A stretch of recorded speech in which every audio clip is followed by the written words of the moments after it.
Okay, so I've got both heads on. I'm making this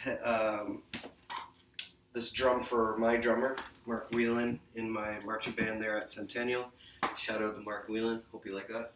Um, Mark Whelan's he's a pipe band drummer and a drum corps drummer, and you know what? I really encourage that. Once you get past when you first, like, if you're a pipe band drummer and then you go to drum corps, or if you're a drum corps drummer and you go start doing pipe band, initially there'll be some tradition stuff that will seem weird and whatever, but you know, after like 6 months you'll realize there's a whole lot more common than there is different. Anyways, off my tangent. Okay, so both of my heads are on. They both got a decent amount of tension, and there's some rippling in the head here on the one side. That's okay, all right? Because a head, just like a guitar string, when you initially put on a new guitar string, and you tune it to what it's got to where it's at, like within 5 minutes it's out of tune again, and then you got to tune it. And for the first week, depending on how much you play guitar, for week to 2 weeks, that guitar string is going to fall out of tune often because it hasn't been stretched to the point where it's going to hold the pitch, where you tune it and it holds it for a good amount of time. Well, the drum head's the same way, because we get pitched the exact same way by tightening the skin of the head, pushing down on it, which causes tightness. So we've got to stretch this head out a bit. All right. Now, every time I do this, I get weird looks. Doesn't matter if I did it in front of somebody 5, 6, 7, 8, 9 times. They'll all give you that kind of look because they're afraid the thing's going to break. Never had a head break on me. Okay. So get up on this thing. All right. Step on it.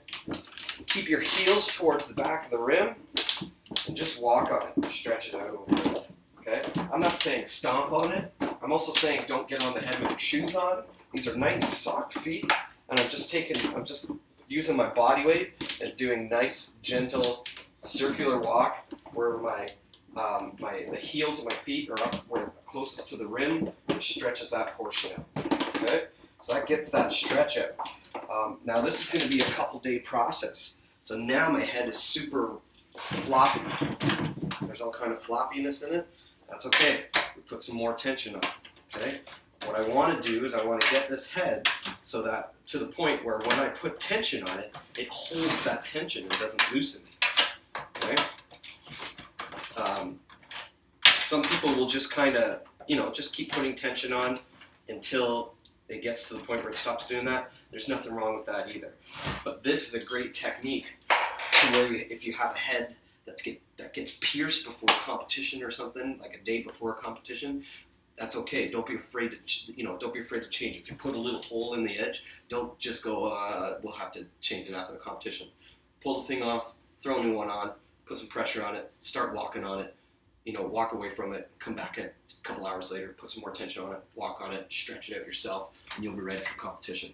So I do that on both sides of the head, and when I have the time, it's kind of like a 2 to 3 day process where I'll walk on it, leave it, come back into it the next day. Walk on it, put pressure on it, leave it, come back to it the next day, walk on it, put some pressure on it, leave it, come back to it the next day. Okay?